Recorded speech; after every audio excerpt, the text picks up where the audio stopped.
Another thing is determining value. So a question that came in was, how do you determine value? And it goes along similar to what we were talking about before, is, how much is too much to put in these mobile homes, to pay for these mobile homes? How do you determine value? Well, guys, not very many of these are sitting on the MLS. Now, it depends on the area. There could be more than less. But normally when it is a personal property, meaning something that a mobile home or manufactured home that's sitting in a park, not very often is it going to be listed on the MLS. There's a lot of transactions that take place on these that are never ever going to hit the MLS. So how do you determine value? Well, the way that you can determine value would be talking to the park manager. Aren't they dealing with them on a regular basis? And the other thing is, too, is that park manager, if they're affiliated with a nationwide organization, they have to keep stats on these mobile homes and what's going on. So who has mobile homes for sale? Who has them for rent? What are they selling for? What are they renting for? They're going to know the value. They might even be selling mobile homes themselves. Okay? In addition to that, some of your mobile home dealers, take a look at their website, see what they're selling them for, because a lot of times they have used ones. Go out to some of the local banks, or like 21st Mortgage, who typically repos these, and see what they're selling them for. Now, 21st has a tendency to be a bit high as far as value when they go to price them out, in my opinion, but it's another ballpark. They do have something called the NADA guide. So yeah, for cars. They also do it for motorcycles and also mobile homes.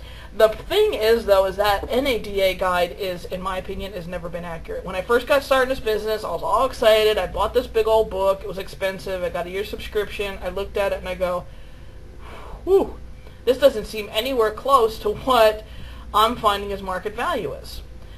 The way in which to be able to determine what impacts market value is where the mobile home's located, just like a house, regular house would be. If the neighborhood or park, if you will, is desirable, you're going to be able to have a higher resale price.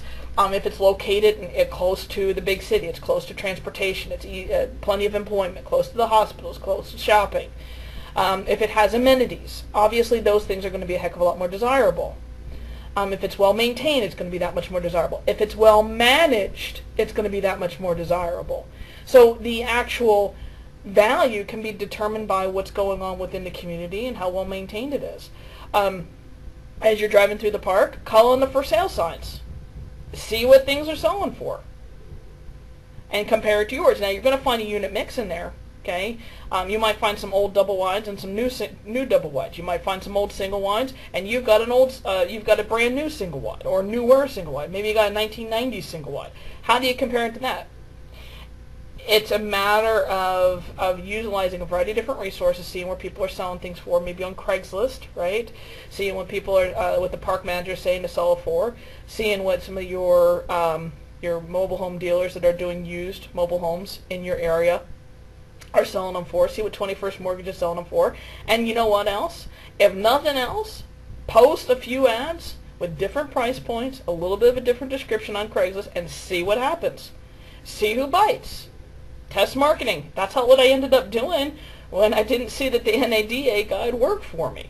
Okay, so hopefully that helps you guys with being able to understand a little bit more as to how to determine value. It is a little bit more tricky. Actually a lot more tricky than what you'd find with traditional real estate. But you'll get it because you'll start seeing what market value is. You'll start seeing where the phone calls start coming in for that respective type of property in that location, if you will.